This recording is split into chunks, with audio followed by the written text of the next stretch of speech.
নাসির উদ্দিন পাটোয়ারি ও সার্জিস আলম সহ এনসিপির শীর্ষ 10 নেতার বিরুদ্ধে মামলা করা হয়েছে।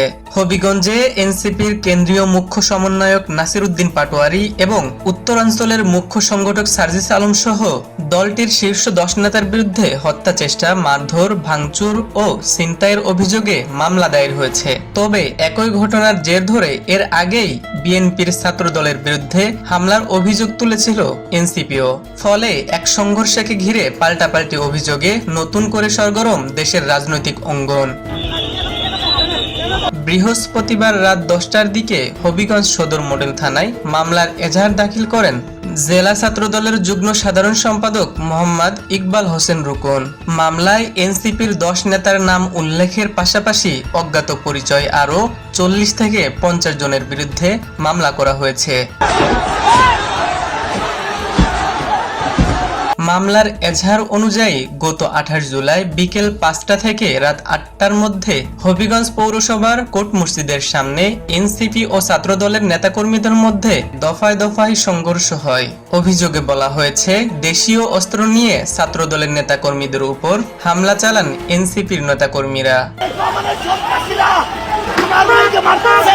এজাহারে বাদী উল্লেখ করেন, জুলাই আন্দোলনের শহীদ রিপন শীলের পরিবারের সঙ্গে সাক্ষাৎ এবং শোকসভায় অংশ নিতে কেন্দ্রীয় ছাত্রদলের কর্মসূচির অংশ হিসেবে নেতাকর্মীরা সেখানে জড়ো হন। এ সময় নাসির উদ্দিন পাটোয়ারি, সার্জিস আলম, আবু হেনা মোস্তফা কামাল, মাহবুবুল বারী চৌধুরী সহ 40 থেকে 50 জনের একটি দল দেশীয় অস্ত্র নিয়ে হামলা চালায় বলে অভিযোগ করা হয়েছে। হামলায় জেলা ছাত্রদল নেতা মাহফুজ চৌধুরী, মোজাক্কির হোসেন ইমন সহ কয়েকজন আহত হয়েছে। লোহার রড, রামদা, ফিকল ও ইটের টুকরা দিয়ে তাদের আঘাত করা হয় বলেও এজাহারে উল্লেখ হয়েছে। পাশাপাশি আইফোন 13, আইফোন 11, আইফোন 15, একটা স্যামসাং S20 মোবাইল ফোন এবং 50,000 টাকা ছিনিয়ে নেওয়ারও অভিযোগ উঠেছে।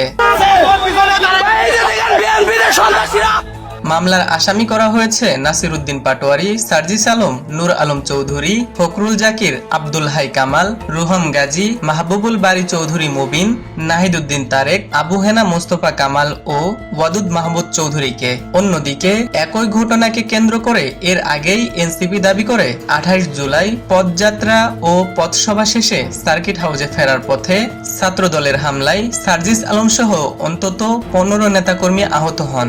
দলটির দাবি, হামলায় তাদের এক কর্মীর একটি চোখ নষ্ট হয়ে যায় এবং কয়েকটি সংবাদ মাধ্যমের গাড়িও ভাঙচুর করা হয়।